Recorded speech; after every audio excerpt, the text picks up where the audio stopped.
yakin bukan di situ yang terbaik. Allah memberikan bukan yang kita mau, tapi apa yang kita butuhkan. Tamat SMA Pak, 3 kali saya daftar fakultas kedokteran. Saya ikut bimbingan tes, saya sholat tahajud 40 malam berturut-turut, saya nasar puasa, ibu bapak saya doakan, di sekolah saya termasuk orang juara. Begitu keluar pengumuman tidak ada nama saya protes kepada Allah, ya Allah, kenapa kau tidak kasih lulus saya jadi dokter? Kau tidak rugi jadi Tuhan kalau saya jadi dokter? Teman saya lulus padahal tidak pernah dia kalah nilai saya. Saya rasanya tidak adil ini Tuhan. Saya cuma mau jadi dokter supaya saya bisa pakai ilmu saya untuk dakwah ngajak orang untuk jadi orang baik. Ketika kita sambil ngobatin, kita nasihati, ternyata tidak lulus. Saya tahu hikmahnya Pak. Saya karena lulus di sospol, sosial politik, ilmu komunikasi.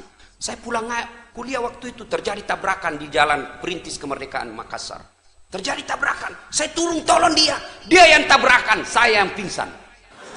Ternyata saya tidak bisa lihat darah Pak, sampai detik ini. Seolah-olah Allah ingin berkata, Dasaat, bagaimana kau mau jadi dokter, kau tidak bisa lihat darah, cilaka. Masya Allah, teman saya yang lulus dulu, yang lulus jadi dokter, tugas di Kepulauan Aru. Kepulauan Aru. Ramadan lalu, 2 Ramadan yang lalu, saya telepon, Dok, kau pulang lebaran? Tidak. Kenapa? Rugi ibu cari duit jauh-jauh kau tidak lebaran sama orang tuamu. Mahal tiket Ustaz. Saya syukur, Alhamdulillah, untung saya jadi Ustaz. Saya tidak pernah pikir soal tiket Pak. Kenapa? Panitia yang ngurus. Tidak pernah pusing saya soal tiket. Hebatnya lagi, pergi tidak bawa uang, pulang bawa uang. Ternyata Allah tidak ngasih apa yang saya mau, tapi Allah kasih saya apa yang lebih baik. Sekarang saya tidak jadi dokter fisik, tapi saya dokter psikis orang-orang yang mulai sakit jiwa, stres. Suamiku selingkuh Ustaz, gimana caranya? Sabar. Sakit hati Ustaz, ya memang sakit hati. Nah, coba orang macam-macam keluhan orang Pak. 2 hari yang lalu, na'udzubillah min zalik, anak remaja Pak curhat, anak SMA. Apa curhatnya? Dia perkosa binatangnya Pak. Apa binatang peliharaanmu? Kambing. Saya bilang, hati-hati, jangan kau ulang-ulang, nanti melahirkan mirip mukamu itu. Saya bilang, kenapa bisa kau bersetubuh dengan binatang? Ternyata terlalu nonton film-film cabul di HP-nya. Nah, ibu bapak, saudara-saudara sekalian, kesimpulan lagi yang kedua tadi, pelihara sholat. Sholatmu perbaiki. Insya Allah kalau sholat kecil ini dunia, kecil dunia. Apa susahnya Allah kasih kita mobil? Apa susahnya Allah kasih kita yang tidak ada jalannya saja boleh, apalagi yang ada jalannya.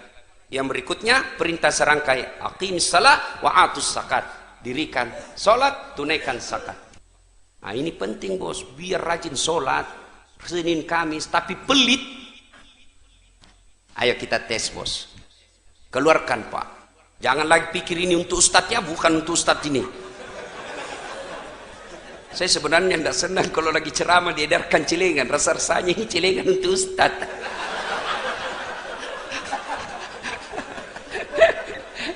Ayo Pak, Masya Allah. Jadi di pintu surga ada orang bertengkar Pak.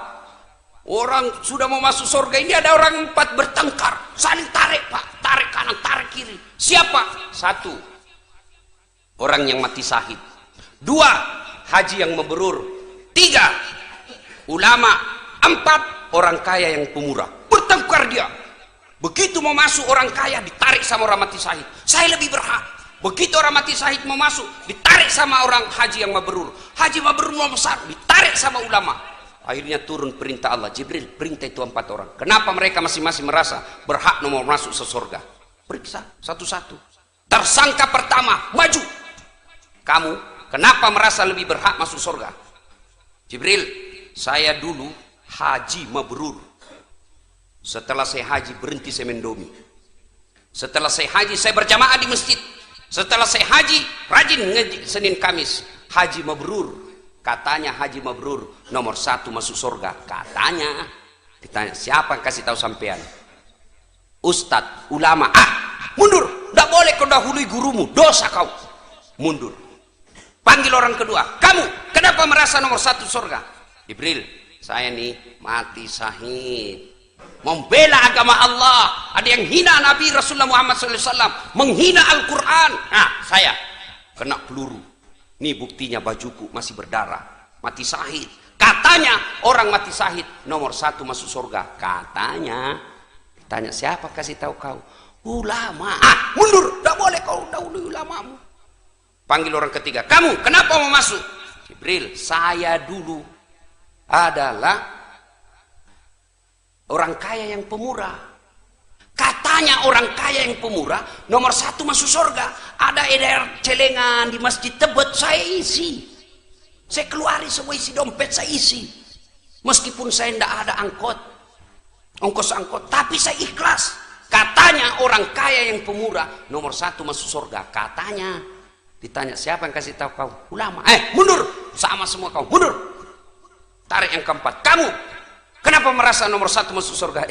Jibril, saya yang tadi yang diceritain orang 3. Oh, kamu lama. Saya Dasat Latif. Oh, silakan. Begitu mau masuk, tinggal beberapa langkah istighfar ini. Astagfirullah, kata orang 3. Apalagi sudah masuk istighfar. Jibril, betul saya dakwai mereka, betul saya nasihati mereka, betul saya beritahu mereka, tapi saya bisa jadi ustadz karena jasa-jasanya ini orang kaya. Saya jadi ustadz karena ada orang kaya kasih saya duit beli buku. Saya jadi ustadz karena ada orang kaya bangun masjid tanpa saya dakwah. Saya jadi ustadz karena ada orang kaya bangun sekolah tanpa saya menuntut ilmu. Saya jadi ustadz seperti ini karena jasa-jasanya ini orang kaya. Saya malu dahului dia. Akhirnya disepakati. Jibril sampaikan kepada Allah, saya sudah terima penghargaannya, tapi saya malu mendahului orang kaya. Akhirnya orang kaya dulu yang masuk ke dalam surga. Orang kaya bagaimana? Orang kaya yang pemurah, nomor 1 masuk surga.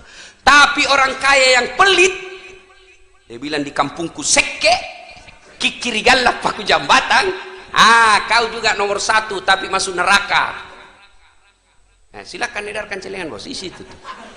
Silakan bapak mau masuk nomor 1 dalam surga atau neraka. Dan ketika bapak sudah mulai tarik dompet, itu setan perang, pak. Jangan, hati-hati, sedikit aja. Bapak tarik keluar, dia goda lagi setan. Cari yang kecil aja, yang kecil-kecil. Itu setan itu, pak. Ingat, ketika orang mau berbuat baik, maka setan berusaha menggagalkannya. Belajar dari kisahnya Ibrahim yang kemarin kita Idul Adha. Itu kan Ibrahim mau potong anaknya, digoda sama iblis. Ibrahim, sadar lu bro, sadar bro, masa anakmu kau mau potong? Kata Ibrahim, jangan banyak bicara, situ ditembak. Lempar kepalanya sampai Sunda Kelapa, balik lagi. Gagal goda anaknya. Ibrahim, dia goda lagi istrinya. Hajar, kau tahu enggak mau dibawa kemana anakmu? Katanya mau rekreasi. Bego lu, Jar. Maksudnya apa? Mau dipotong itu anakmu. Banyak bicara, mana ada orang tua mau potong anaknya? Benar, katanya perintah Tuhannya. Siti Hajar tanya, apa perintah Tuhannya? Ambil batu. Jangankan anakku, saya pun siap dipotong kalau itu perintah Allah. Dilempar lagi, kena kepalanya sampai Bogor, balik lagi. Gagal goda suaminya, gagal goda istrinya. Dia datang sama anaknya, Mail Ismail, kau tahu enggak mau dibawa kemana kau bapakmu? Saya tahu, mau dipotong. Bego betul, jangan banyak bicara di situ. Dilempar, sampai di Bandung, enggak balik-balik lagi. Kenapa mesti melempar 3 kali? Itulah lempar jumroh yang kita amalkan ketika haji. Ya, itulah melempar 3 jumroh. Usta, uqa, akabah, ula, akabah. Lempar setan besar, setan tengah, setan kecil. Dan 1 kali melempar tempatnya 1 kali 7. Tembak kedak 7. Dan lagi 7. 1 hari 21. Dan tidak cukup 1 hari, harus 3 hari. Itu maknanya melawan iblis, melawan godaan setan perlu napas panjang dan power yang besar. Kenapa tidak 1 kali saja? 7 kali 3 21 kali 3 berapa? 63. Saya kalau kali-kali pak Nggak lancar otakku, tapi kalau lihat uang cepat saya tahu Pak. Dia, kenapa tidak mesti itu saja yang 63 satu hari saja, tak tak tak tak tak habis? Kenapa mesti 3 hari dan kenapa mesti dicicil? Itu menunjukkan melawan setan itu perlu kekuatan besar. Jadi ketika Bapak tarik dompet, itu mulai iblis menggoda itu Pak. Jangan, itu anakmu nanti mau pergi sekolah, itu setan itu. Begitu Bapak keluar berhasil, lemparan pertama sudah kena kepalanya. Dia buka dompetnya, mulai setan lagi goda. Jangan, cari yang uang merah, uang 5.000 aja, 2.000. Mau masuk surga 2.000. Nenekmu punya surga. Kencing aja di Makassar Pak, cukup kalau 2.000. Itu saya di toilet Makassar terminal, itu kan ditulis Pak, air besar 1.000, air kecil 500. Saya pernah buang air kecil, air besar saya buang air besar. Sudah saya kasih, berapa Dek? 1.000. Saya kasih 1.000. Kenapa 1.000 Ustaz? Saya air besar. Dia bilang pasti kencing juga toh. Oh iya saya lupa. Saya kasih uang 2.000. Berarti 1.500. Nih, saya tunggu kembalinya. Mana? 1.500 toh, masih ada 500. Tidak ada uang kecil Ustaz. Jadi, kencing lagi Ustaz. Itu toilet 2.000. Kau mau masuk surga 2.000. Ayo, isi itu celengan. Dan demi Allah Pak, tidak ada orang bangkrut gara-gara sedekah. Tunjukkan saya orang yang bangkrut gara-gara sedekah. Tidak ada orang bangkrut gara-gara sedekah. Kenapa kita jadi miskin? Kenapa tidak bisa haji? Kenapa tidak pernah umroh? Karena kita selalu berpikiran saya orang miskin. Padahal Allah sudah jelaskan, ana inda sonni abdibi. Kalau kau sangka dirimu kaya, saya kasih kaya kamu. Kalau kau sangka selalu dirimu miskin, miskin kau selama-lamanya. Maka orang yang tidak mau bersedekah karena dia selalu merasa miskin, maka miskin hidupmu. Coba keluarin itu. Edarkan ulang. Saya ketawa Pak, saya serius ini. Masya Allah, bersedekahlah. Demi Allah, saya begitu banyak melihat orang yang rajin sedekah, semakin makmur hidupnya. Dan kalau Bapak sudah sewajarnya mengeluarkan zakat, sudah sewajarkan mengeluarkan sedekah, lalu Bapak tidak keluarkan, Allah paksa keluar dengan sia-sia. Gimana caranya? Tiba-tiba mobilnya nabrak polisi lalu lintas. Pak, bayangkan kalau polisi lalu lintas ditabrak Pak, dia punya jalan. Kalau Satpol PP ditabrak Pak, kita masih bisa berdebat Pak. Ini polisi lalu lintas ditabrak, apa ndak setengah mati. Sebenarnya bapak-bapak jangan musuhi polisi Pak, jangan. Susah Pak. Bener, saya selalu bilang sama kawan-kawan, jangan kau musuhi polisi. Saya kalau pergi ceramah, macet jalan, siapa yang saya cari? Penghafal Quran. Sudah baca saya 2 kali Yasin, khatam, ndak goyang-goyang mobil. Benar, tapi kalau kita panggil polisi lalu lintas, selesai macet Pak. Jangan musuhi polisi. Bapak diperkosa anak gadisnya, dirampok rumahnya, dibunuh istrinya, siapa yang kita cari? Tolong Pak Polisi, tegakkan keadilan. Apa kata Pak Polisi? Mohon maaf, baru saja Polsek bubar. Kacau kan? Pun kalau ada polisi yang minta-minta duit di jalan, itu bukan polisi Indonesia, itu polisi India. Kalau ada polisi yang Bapak ketemu, tidak, ya namanya manusia baik, kita doakan, mudah-mudahan dia dapat hidayah. Ya. Nah ini yang kedua. Sampai jam berapa ini Pak? Jam 7? Hah? Wih, sampai jam 7. 1 jam lagi. Ayo. Ah, yang kedua tadi, aqimis shalah wa atus zakat. Bayar zakatmu, tunaikan salatmu. Yang ketiga, perintah serangkaian ketiga, anis kurli wali walidai. Berbuat baiklah kepada Allah, tapi jangan lupa bersyukur dan berbuat baik kepada kedua orang tuamu. Ini yang banyak Bapak langgar. Saya yakin Bapak rajin sholat, sedekah pun tidak akan tinggal duit untuk fisabilillah. Tapi yang saya curiga, banyak diantara kita yang tidak memuliakan orang tua. Tanya Pak, saya pernah ketemu pengusaha sukses yang bangkrut di Kalimantan Selatan, Tanah Bumbu. Selesai saya khutbah Jumat, Dia datang, dia pegang saya punya paha, lalu dia minta, Ustadz, doakan saya Ustadz. Saya merantau dari Sulawesi sampai di sini 4 tahun saya sukses, tapi 2 bulan ini saya bangkrut. Bukan cuma bangkrut Ustadz, saya dikejar-kejar sama yang punya duit. Saya tanya, Pak, sebelum saya doakan, tolong Bapak jawab dengan jujur. Bagaimana Bapak memuliakan orang tuanya selama ini? Oh itu dia Ustadz, semenjak saya merantau memang saya tidak pernah pulang kampung ketemu orang tua. Saya bilang, hatam, tidak usah panjang cerita, itu penyebabnya. Adik-adik, kalau mau sukses, setelah perbaiki sholat, muliakan orang tua. Sayang 1000 sayang anak-anak kita sekarang Pak, sama pacarnya luar biasa sopannya. Ditelepon sama cowoknya, Dek, iya Kak, terserah abang aja deh, saya ngikut aja mana yang terbaik. Dongo. Tahu dongo? Beleng-beleng. Tahu beleng-beleng? Dongo. Tahu dongo? Beleng-beleng. Apa itu? Kata Rocky Gerung, dungu. Coba lihat anak-anak kita Pak. Taat betul itu kalau cowok yang kasih tahu. Tapi kalau orang tuanya dibantahnya tidak pernah masuk di akal. Mau bukti? Anak-anak kita lebih hargai cowoknya daripada bapaknya. Mau bukti Pak? Bapak nanti kalau pulang, periksa wallpapernya, HP-nya anaknya yang gadis itu. Kira-kira siapa yang jadi wallpaper poha? Anak kita. Siapa? Fotonya bapaknya. Siapa? Ada saya lagi mengajar ujian Pak di Unhas. Saya lagi keliling. HP jangan di kantong, simpan sudut kanan meja. Saya lagi mengawas, tiba-tiba di HP sudut kanan ada cewek. Wih, cakep betul cowoknya, bersih putih.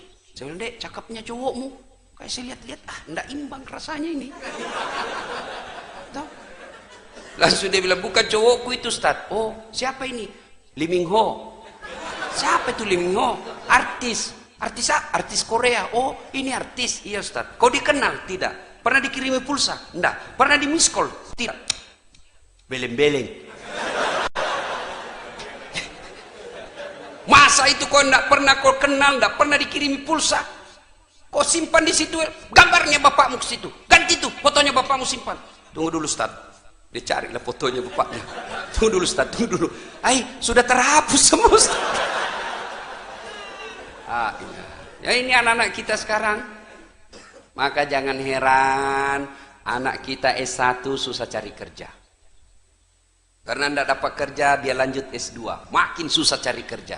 Salah satu sebabnya karena kuliah tidak menghargai orang tuanya. Tidakkah kita sudah belajar dalam agama kita, ridallah fi ridal walidain, suktillah fi suktil walidain. Suatu kali Nabi di Makkah lagi tawaf pakai ihram. Tiba-tiba ada anak muda di depan Nabi tawaf juga. Dilihat, melepuh kundak Pak, seperti orang yang baru kena bara api. Diikuti oleh Nabi. Selesai tawaf dipanggil, anak muda tak, sini dulu anak muda.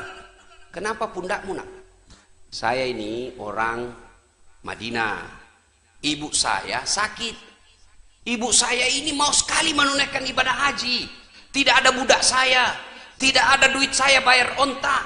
Saya pikul ibu saya dari Madinah ke Mekah.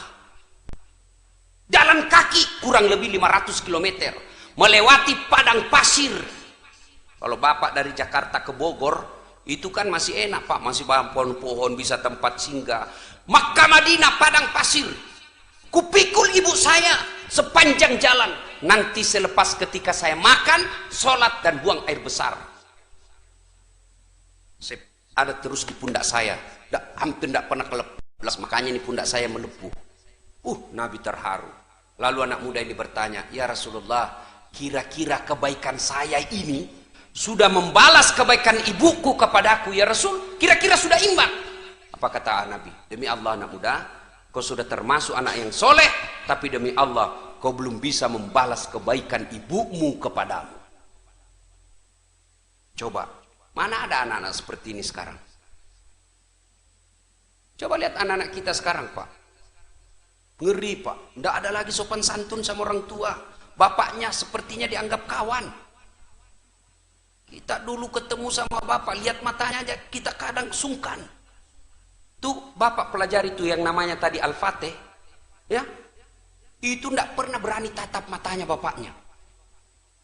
Ketemu bapaknya tunduk terus karena memuliakan orang tuanya. Sekarang anak-anak kita, coba lihat, saya zaman kecil, jangankan bicara kasar sama orang tua, memotong bayangan ketika ada tamunya bapak itu, di ruang tamu, tidak boleh kita lewat-lewat. Dianggap kita anak yang kurang ajar. Makan, zaman saya kecil, makan, bapak saya petani, mau makan, kata ibu saya, jangan dulu, belum datang bapakmu, dosa kau kalau sisa kau kasih bapakmu. Masa sudah dari mulutmu kau kasih bapakmu. Begitu kita muliakan orang tua. Sekarang anak-anak makan, dia habisi Pak. Tinggal kuahnya disimpankan bapaknya. Yang ketawa, kau ini anak-anak kita sekarang bingung saya lihat. Makanya jangan heran hidupmu tidak akan dapat kebahagiaan. Coba lihat orang-orang yang sukses. Salah satu biasa resep hidupnya, mereka memuliakan orang tuanya. Itu model kita. Lain lagi Pak yang sudah berkeluarga. Modelnya apa? Lebih sayang sama istrinya daripada orang tuanya. Masih baik kalau ini lebih takut. Bu, ini ada duit lebih, kirim ke bapak ya, 2 juta lah. Lama kita tidak pulang kampung. Ini 2 juta untuk orang tua kita di kampung. Dengar istrinya, langsung istrinya bangkit. Apa? Bapakmu, bapakmu, bapakmu? Itu anakmu. Langsung dia bilang suaminya, ya terserah deh, tidak jadi. Ada di sini takut sama istrinya? Ada laki-laki di sini takut sama istri? Berhenti jadi laki-laki Pak. Apa mau takut sama istri? Nah semua gaji kita diambil.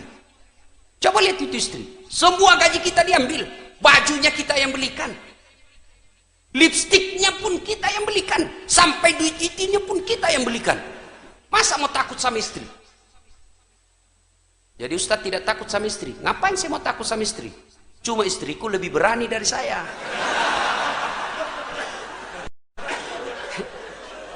Marah dia Ustadz, ngamuk dia Ustadz. Dengar Pak, kalau dia ngamuk, dia pecahkan piring, pecahkan 1 lusin. Kenapa? Piring boleh dibeli, harga diri sebagai suami tidak boleh diinjak-injak istri. Takbir. Saya serius Pak. Pak, jangan pernah menunda berbuat baik sama orang tua karena takut sama istri. Saya bilang sama istri saya, boleh kau marah sama saya, boleh kau maki-maki saya, boleh kau lempar kepalaku, yang penting tidak dikena. Satu yang tidak boleh, jangan pernah saya dengar di telinga saya kau hina orang tuaku. Begitu kau hina orang tuaku, tidak ada maaf. Belum tentu kita jodoh sampai saya masuk kubur. Tapi orang tua demi Allah, seluruh darah daging yang ada di dalam tubuhku itu dari orang tua saya. Gitu dong jadi laki-laki Pak. Jangan ketawa, saya serius ini. Ini juga ibu-ibu, jangan suka ngomel.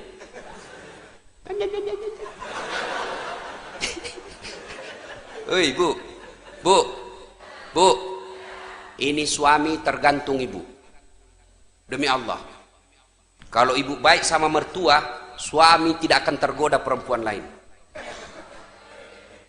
Jangan protes. Coba kalau ibu baik sama suaminya, tiba-tiba suami mau nikah, datang itu mertua membela ibu. Apa kau mau kawin-kawin lagi?